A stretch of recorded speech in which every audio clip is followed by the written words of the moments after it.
Welcome back as we get through our post-budget analysis. Always important to bring in AMCHAM and their CEO, Nirad Tewarie, to give some perspective. Mr. Tewarie, good morning and welcome again to the Morning Brew.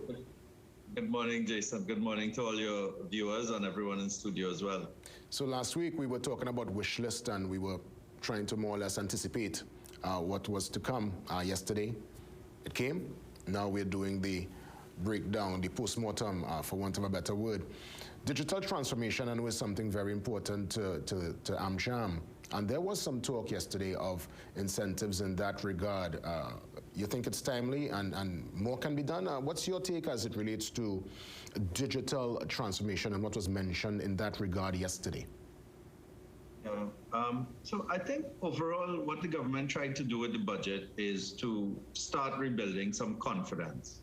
And confidence, of course, is the key ingredient to attracting investment and getting businesses to grow and to expand so that we can create more jobs and pay more taxes and the like.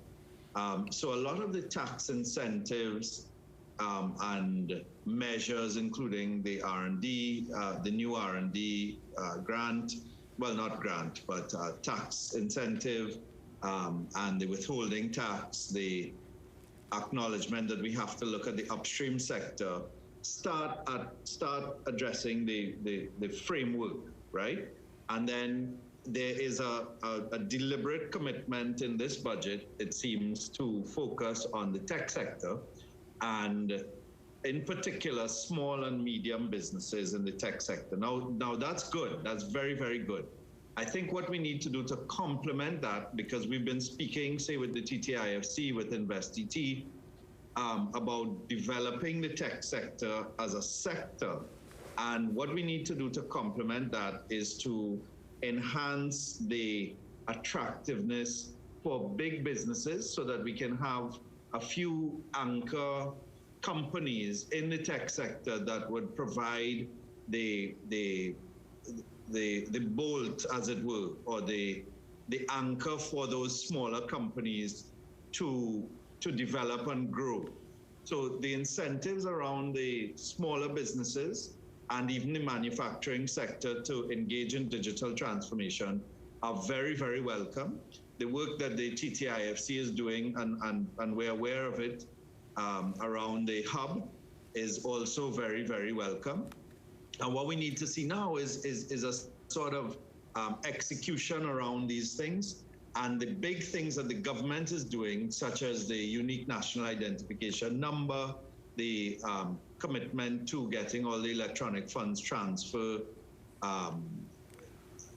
pieces of legislation in place so that you can pay the government in all its various forms online, the data interoperability framework, all of those things had been announced before, and so what we need to do now is to execute. Implementation. Exactly. Yeah. I mentioned that earlier. Some of that will require ensuring that the Ministry of Digital Transformation is adequately resourced and staffed. I mean, I see the allocation is a bit small on the personnel and expenditure side, but let's see how quickly they can get people in and try to ramp up on the delivery of these things.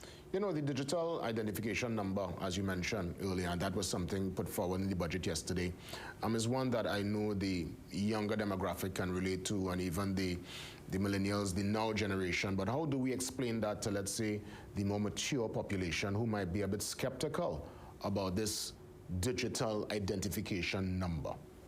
Well, just think of it like, okay, every time you go somewhere, you need your ID card or your driver's license, and you need to carry it with you and you need to pull it out. All this does is it would allow the government to say, oh, well, you have now turned 65 and you're entitled to pension, and you have NIS to complement that, so we can do that, right? You're in the health system, we have a number for you. We know we can link that to your CDAP so that you can get those funds and things like that. Oh, we link that to you're applying for a passport, right? We have all your information already. You don't need to send us 5 forms or whatever with your with your passport. You want your birth certificate, you want your marriage certificate, those kinds of things. Which brings me to the important point, because you're breaking it down in such amazing terms and simple terms, and I think there needs to be some kind of educational rollout, some kind of information campaign to really give people a sense of ease, because when we talk digital transformation, there are still many who are indeed intimidated by the technology, intimidated as it relates to their security and the information being presented to the powers that be. So what you've said there makes total sense, but I guess there needs to be some form of rollout with information for this to actually be implemented, going back to what you said, implementation. Yeah, and I think, I mean, so the minister actually acknowledged that in a way yesterday when he said that, you know, we may be behind the curve, but we really want to get this right, because Jamaica rolled this out and has moved forward, but they had some hiccups along the way. So we do want to get it right, because if we don't, it will undermine confidence, right?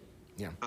So it must be accompanied by a public campaign, but we should show people, as you say, how it'll work for them. So if you have to get unemployment relief grant, or if you have to get one of those electricity or water subsidies, or having a single way of identifying you to the state, and that works both ways. So the state knows who you are, but when you go to the state, you only have to identify yourself once.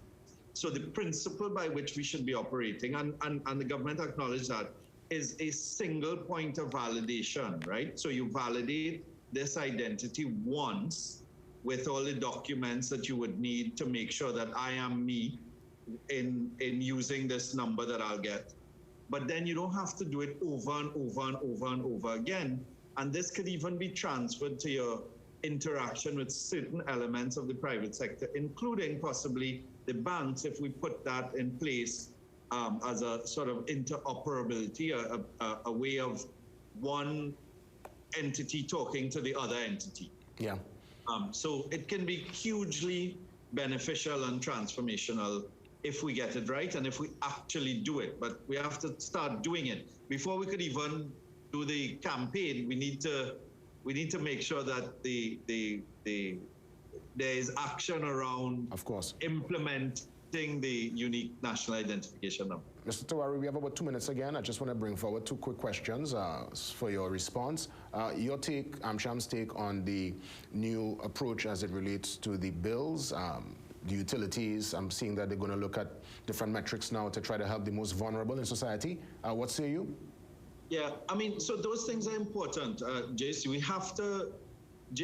have to ensure that whatever we do, as far as possible, we try, first of all, not to leave anybody behind, but more so the focus has to be on not needing to take care of people in that way, but help people to be able to take care of themselves and to move up. And therefore, sometimes in these discussions, we get focused on what effectively are the little issues that could hold us back, and not talk about the things that are transformative. Because unless we're talking about transformative, if we're always trying to spend on things that are not yielding a return, then we're not going to get to the point where we are really helping people to help themselves and to make the country more dynamic and better and improve the quality of lives for people.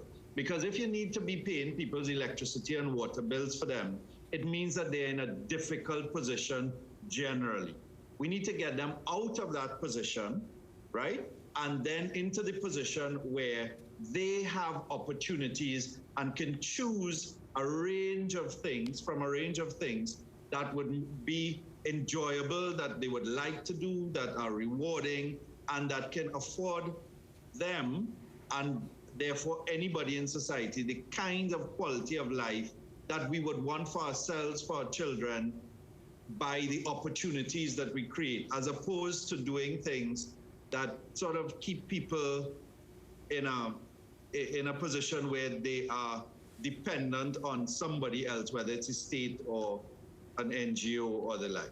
Final question, really fast. If you could give me a response in about a minute. Based on the fiscal package presented, do you think SMEs, special business interests, the special economic zones, would they be able to get to some place of normalcy again, be vibrant again, based on what was presented yesterday?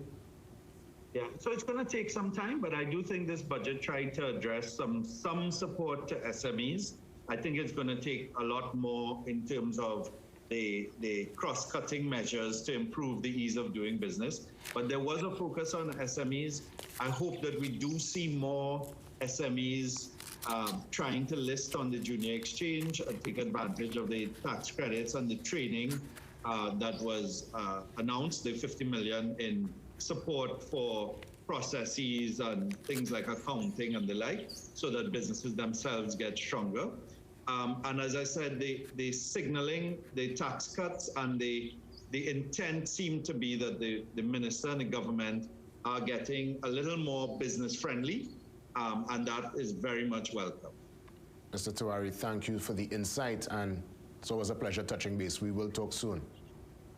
Thanks, JW. All the best to you and everyone in the studio. For sure. That's the team there from AMCHAM, American Chamber, Trinidad and Tobago. We come back and get into the discussion as it relates to agriculture and food security. Yes, the Dean of the Faculty of Food and Agriculture at the University of the West Indies is up next. Stand by. Post-budget analysis here on The Morning Brew.